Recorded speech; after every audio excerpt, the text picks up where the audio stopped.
Before we talk about the season, I want to start with something that makes your story stand out because most people have a path that leads to the program, but you've been a part of North Shore since day one. You grew up there, you played there, and now you're the one in charge. So how full circle does that moment feel? Oh, it's really full circle. I think it's like living a dream. I don't think I never imagined being part of all this and coming back and said I was going to be a head coach one day. That like I never set out for that to happen. I think when God chooses a path for you and you just stay on that path and navigate your way through it. And I had some moments that happened for me to get hired here. And now, I can remember being a freshman coach starting here back in 2008. And now it's like, man, look at this now. I'm here as a assistant coach and then became an offense coordinator, then became the head coach. It's truly a surreal moment. Everything just fell into place as it was Like, supposed yeah, to be. absolutely. So how did it happen? Did the job just come available?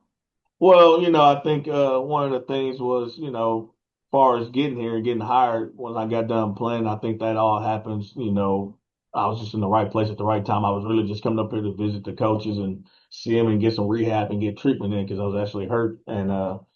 And our head coach at the time, Coach Amon, who was my coach, offered me a job, and I didn't really want to do it at first because it was a middle school position. I was like, I'm good. I was going to start working at First and Plumbing Supply Company with one of my buddies who's still there right now. And then come back the next day, he's like, hey, I can make you a ninth grade coach. So I was like, all right, I'll give it a try. So stuck in and again worked my way up. Like did one season as a freshman coach and was a varsity coach the following year, coaching running backs. I was a defensive guy. And, I was kind of upset that I was going to the offensive side because I wanted to be on the defensive side. And Coach Heyman was like, no, that'd be good for your career to do this. And he wanted to get younger on that side of the ball because a lot of those coaches was older coaches that, some coached me and they was, he wanted to bring a little youth in on that side. And I stuck on that for a little bit. And then again, he was here for a while, and then when Kay took over, I was able to do 1 year offense, and then I got my ways to go to defense and was a special team coordinator, and then I do 1 year on defense. We won state in 2015, and our offense coordinator at the time, Troy Rogers, leaves and takes a head job at Lampasas. Kay hires me as the OC, and we had a great run. What I'm saying when he was there as the head coach, and I was offense coordinator. And then I think it was a shock around the world when everybody got the news when Coach K was leaving to go to Rice, and it was one of those things again.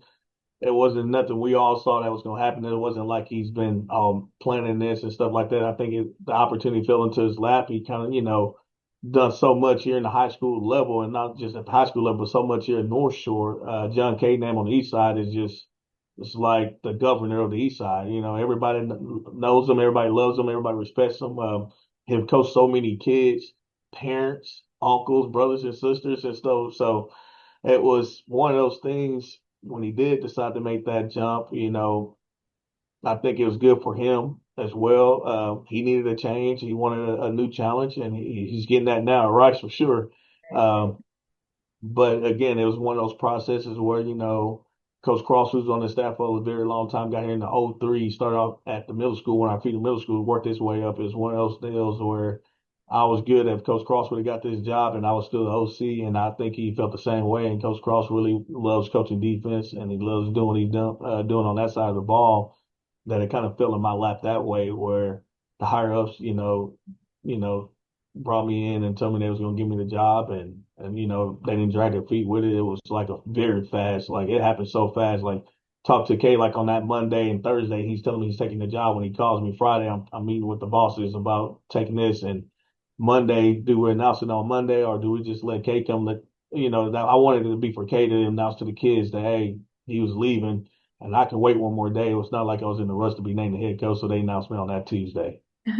The sports world moves fast. I remember it happening all so fast, but he knew the team would be in great hands. It's so cool that you have been there. It was a calling that you didn't know you had, but you fell into this position, and I love that you got to work like defense. You like your heart and soul is like on the defense, but then you got to put your hands in offense and special teams. So it just all worked out so perfect. So what are some traditions that are still the same now that were when you were a player? Well, I think it's just the biggest thing is the way we the discipline here is, I think that's something we pride ourselves on is having great discipline. Coach Amon brought that back here in '94, and that's something Coach K kept, harping on and preach on. And that's something I'm gonna harp on and preach on because, again, I can show you a bad team or I can show you a good team, but I want to see how good they are in their discipline. And a lot of good teams sometimes hold themselves back because you'll see the lack of discipline come out there on the play. So that's one thing we try to just pride ourselves on, having been a discipline program. I've talked to a lot of your former players, and they say it's kind of equivalent to like a college program. You are literally setting up these kids for success, and they'll be no surprise if they go on and play in college because of the discipline and just the expectations that you put on them is really awesome. And do you ever take time to reflect on how special it is that you're a head coach, not just for your alma mater, but not just the best high school football, not in Texas, but also in the nation too? Yeah, I think, just alone in this state to be a head coach is an accomplishment because it's a hard job to get. I have been on some interviews where I was told no, and I've been on some interviews where I was told yes. And part of me probably, it was hard for me to leave here. So I think it's a huge accomplishment, to be in the leadership role. I just also know how important it is to have the right assistants around you. And we got some great assistants here. Like I said, Coach Cross, who's been on the staff longer than anybody, is a big part of our success. And I think Kay mentioned this plenty of times, and I'm going to mention it as well, is at the end of the day, when it comes to decision makers, I know the head coach always gets the spotlight. It's kind of like being the old lineman, right? The skill guys get all the glory and stuff like that. And so these guys do so much behind the scenes that make my job so much easier, where I don't have to do as much. Again, I let these guys do their job. And when it comes to decision making, we got our core guys that's going to help make decisions. And it's the same way with Coach K because we're all invested in this. They're missing time from their families. I'm missing time from mine. So at the end of the day, I want everybody to feel like they got a hand in this because at the end of the day, we're all going to breed the same success. Absolutely. It's hard to be one person to make all the decisions. So it's really helpful when you have an entire staff that believes the same thing and you guys have the same vision and the same goals. And I know the phrase North Shore Nation isn't just a slogan, it's real. The passion around your program, I mean, from your coaches, the school, and the few can match that and energy that you guys bring. And I've seen the way your fans, they travel and they cheer on and they just rep Mustang Red. It's no matter where they're from your town or even outside of the town. So, what's it like being the heartbeat of something that powerful? I think it's really good. I think it's a testament to this side of town that when you're over on this east side and our parents are such hard working and it's people in this community that just support these kids so much and it's people in these stands that's in the stands when I was playing and it's good to see that they're still a part of this and they really are powerful people. They love their football team. They love the community. We got great support, like you said. You go to places and you watch them travel and spend their money to go out there and support these kids, and not just their families. Like I said, we got fans that's been here since the '80s, and they're still, and they was here when it wasn't North Shore Nation, and it was something that that got built up, and they're prideful about it, and they showed a lot in the last game of the year, that they was upset, and I get it, I'm one of those people.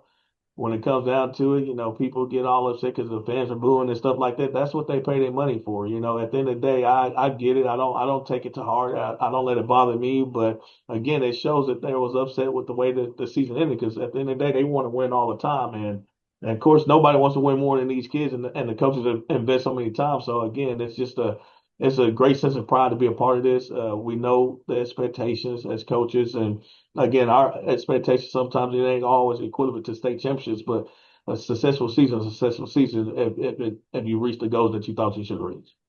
I've met some of your fans. They're very passionate and they will express their opinions, but I think you said it perfectly. Like no one wants to win more than you guys and everyone is just cheering on for the same goals, learning and growing, and that transitions us into what the upcoming season, and you touched on it that you guys made it to the semifinals last season. That was, a huge success. And what kind of response what have you seen from your players having that experience and coming into this year?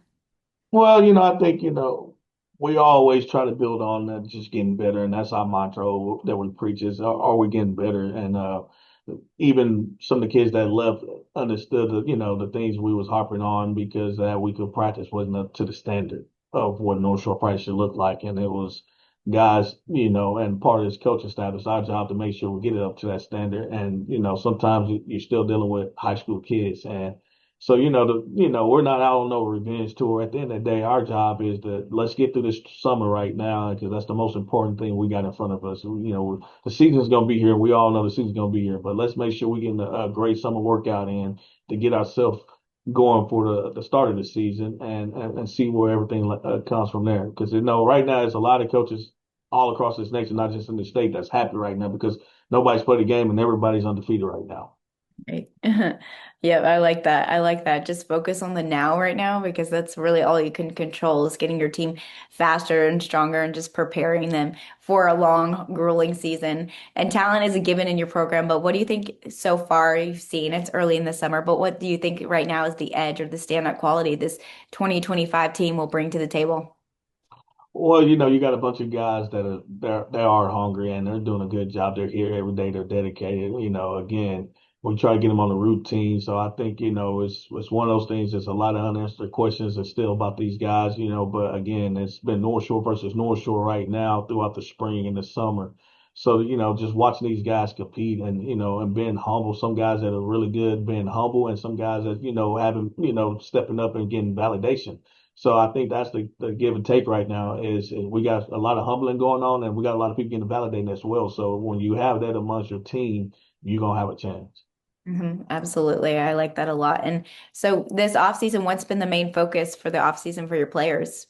I think you hit on it earlier. It's getting bigger, faster, and stronger. I think that's the number one thing is you got to make sure that's what you can build up to try to go the distance. Is it's going to be a battle of nutrition and all that. So our biggest thing is, are we doing the right things? Are we putting the right food in our body? Are we hydrating? And it's the little things that people, skip every once in a while. But our thing is hydration. Are we getting the right amount of sleep at night? I think that's the part of the reason why we try to come in as early as possible with our workouts is to make sure they're going to bed at night.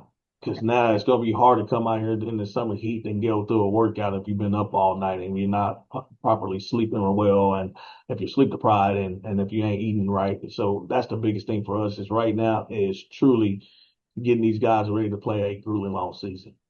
That's so true. Those are three big components that you can easily fix. Like your food and hydration is so big, especially in this heat. Like hydration is the problem to everything. Like if I have a Absolutely. problem, I'm like, oh, it's probably because I'm dehydrated. And they're just out there sweating. So I think that's awesome. And sleep is so important. So just prioritizing on all that. And now that we kind of talked about the off-season workouts, it sounds like a typical high school football offseason, but your program is anything but typical. So what do you think makes North Shore such a powerhouse year after year?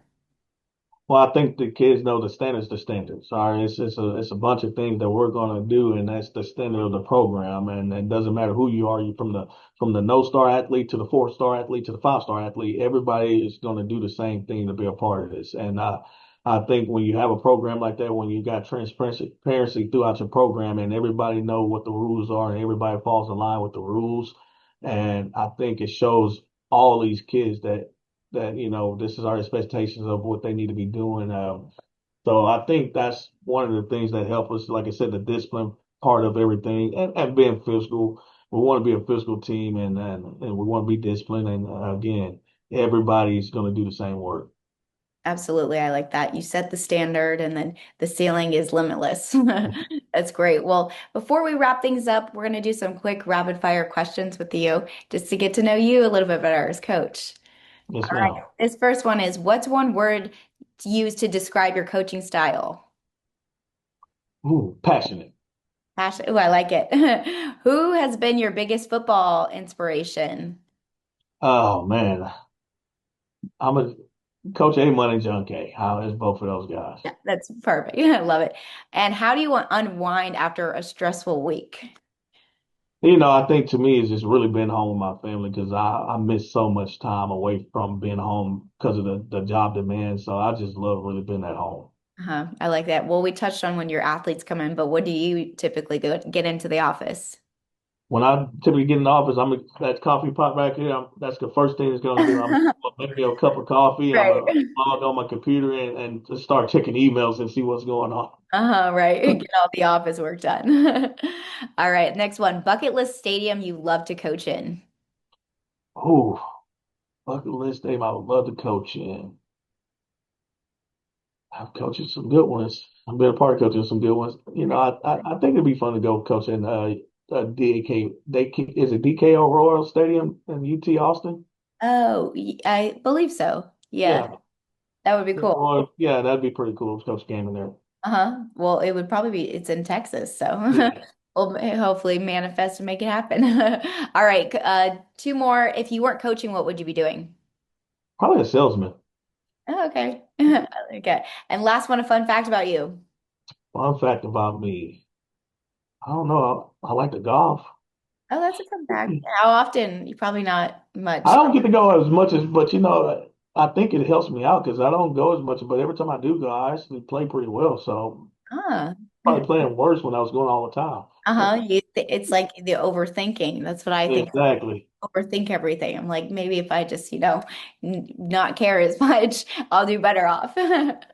Awesome. Well, Coach, it was so great to meet you and or see you again. I've already met you, but we appreciate your time and wishing you the best of luck this summer and can't wait to see your guys in the fall. Yes, ma'am. Thanks for having me. Have a good one. Thanks. See ya. Bye.